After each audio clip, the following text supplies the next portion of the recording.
día a día, alimentándonos de la palabra del Señor. En la voz de Monseñor Enrique Díaz, fortalezcamos nuestra fe. Seamos testigos de Jesús vivo y resucitado.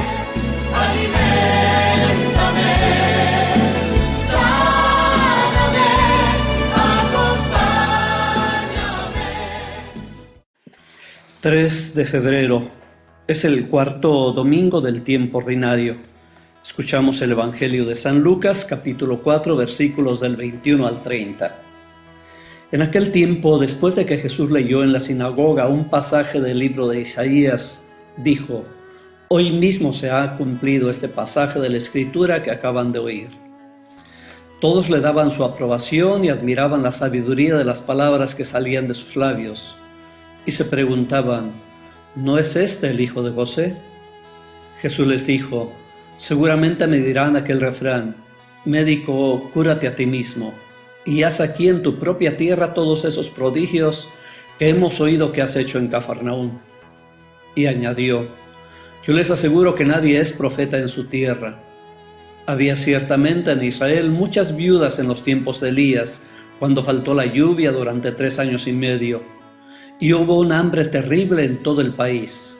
Sin embargo, a ninguna de ellas fue enviado Elías, sino a una viuda que vivía en Sarepta, ciudad de Sidón. Había muchos leprosos en Israel en tiempos del profeta Eliseo. Sin embargo, ninguno de ellos fue curado, sino Naamán, que era de Siria. Al oír esto, todos los que estaban en la sinagoga se llenaron de ira, y levantándose lo sacaron de la ciudad y lo llevaron hasta un precipicio de la montaña sobre la que estaba construida la ciudad para despeñarlo. Pero él, pasando por en medio de ellos, se alejó de allí. Palabra del Señor.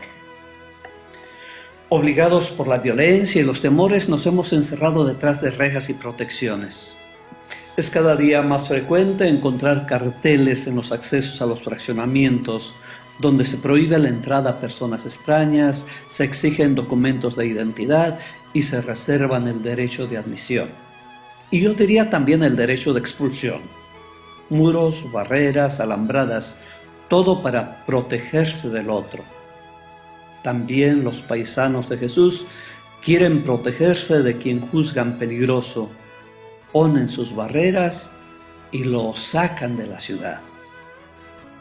El domingo anterior nos dejaba Jesús con admiración y esperanza al proclamar: hoy mismo se ha cumplido este pasaje de la Escritura que ustedes acaban de oír, afirmando la actualización del mensaje de Isaías. Hoy se nos presentan las reacciones de su auditorio. Mucha alegría porque alguien de la propia comunidad puede afirmar estas palabras y explicarlas con claridad. Admiran su sabiduría y todos dan testimonio de él. Poco después, empiezan las suspicacias y a dudar quién es Jesús. Al oír aplicar en presente el proverbio sobre el médico que debe curarse a sí mismo y la no aceptación del profeta, al escuchar los ejemplos de la viuda de Sarepta, del sirio rico y leproso Naamán, sus corazones se llenan de ira y lo pretenden matar. ¿Qué es lo que hace cambiar su corazón? Quizás a sus oyentes no les gustó la opción de Dios a favor de los gentiles, o quizás la preferencia de los pobres como aquella viuda, o que concede un favor a un rico extranjero sin aceptarle sus bienes. Hay algo en Jesús que no encaja en la forma de pensar de sus paisanos y deciden expulsarlos. No es bienvenido. Puede ser que los oyentes reflejen ese estilo de personas convenencieras. Les gusta escuchar palabras bonitas y edificantes, pero no aceptan que se realicen en su mundo y en su tiempo. No aceptan que trastornen sus estructuras. Teóricamente aceptan las palabras del profeta y están de acuerdo en que es una gran liberación. Pero ellos están bien, no sufren, no tienen ningún interés especial en cambiar su situación, porque todo cambio implica riesgos, inconvenientes que pueden resultar desventajosos para ellos. Todo el mundo está de acuerdo en que hay que hacer cambios y buscar la justicia, pero no queremos empezar por nosotros mismos. Quizás también les cause fastidio que los milagros impliquen un esfuerzo y un riesgo para quien los recibe. La viuda arriesga su alimento y comparte su último mendrugo con Elías. El leproso, siendo general, no es recibido y debe lavarse en el Jordán, el pequeño río casi desconocido que implicaría humillación y ofensa para él. Los ejemplos de Jesús muestran que cada milagro implica una disposición, un salir de uno mismo y un compromiso grande. Los milagros no caerán del cielo.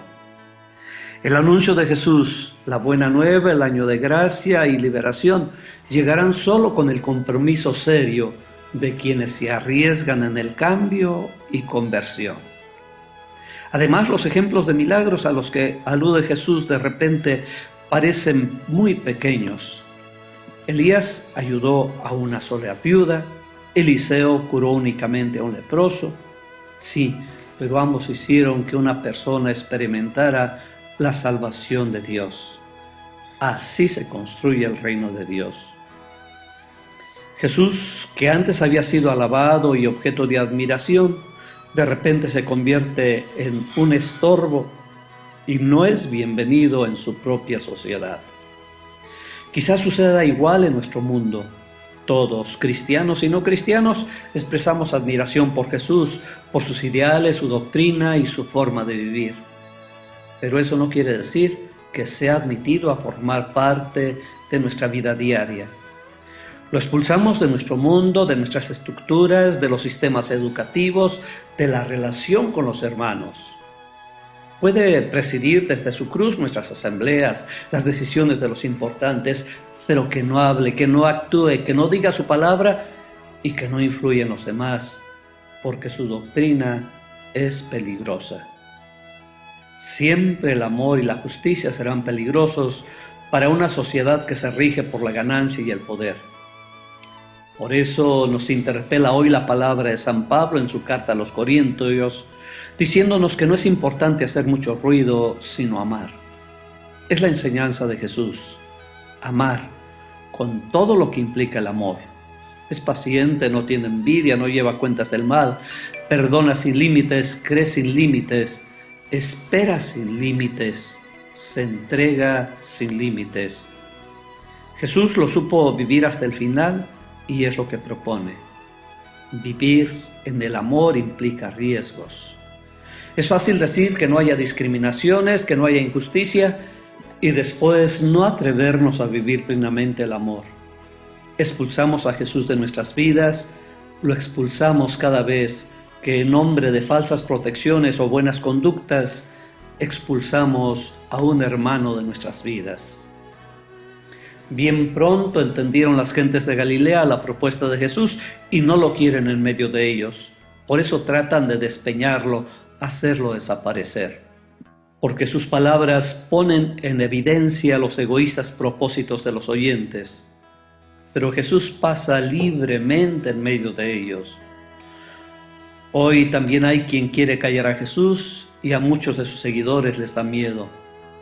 No tendríamos que perder los ánimos en nuestra misión de ser testigos de los valores de Cristo en un mundo que tal vez ni nos quiere escuchar. También a nosotros nos dice el Señor, como a Jeremías, no temas, no titubees delante de ellos, no podrán contigo porque yo estoy a tu lado. Que mirando la libertad y valentía con que actúa Jesús, cada discípulo hoy fortalezca su corazón para anunciar la palabra. ¿Cómo proclamamos y vivimos la palabra de Jesús? ¿Qué significará ser profeta en nuestro tiempo? ¿De qué ambientes hemos expulsado a Jesús o en qué situaciones no queremos que Él intervenga? Concédenos, Señor Dios nuestro, estar dispuestos a recibir tu palabra, no acomodarnos ni acomodarla a las circunstancias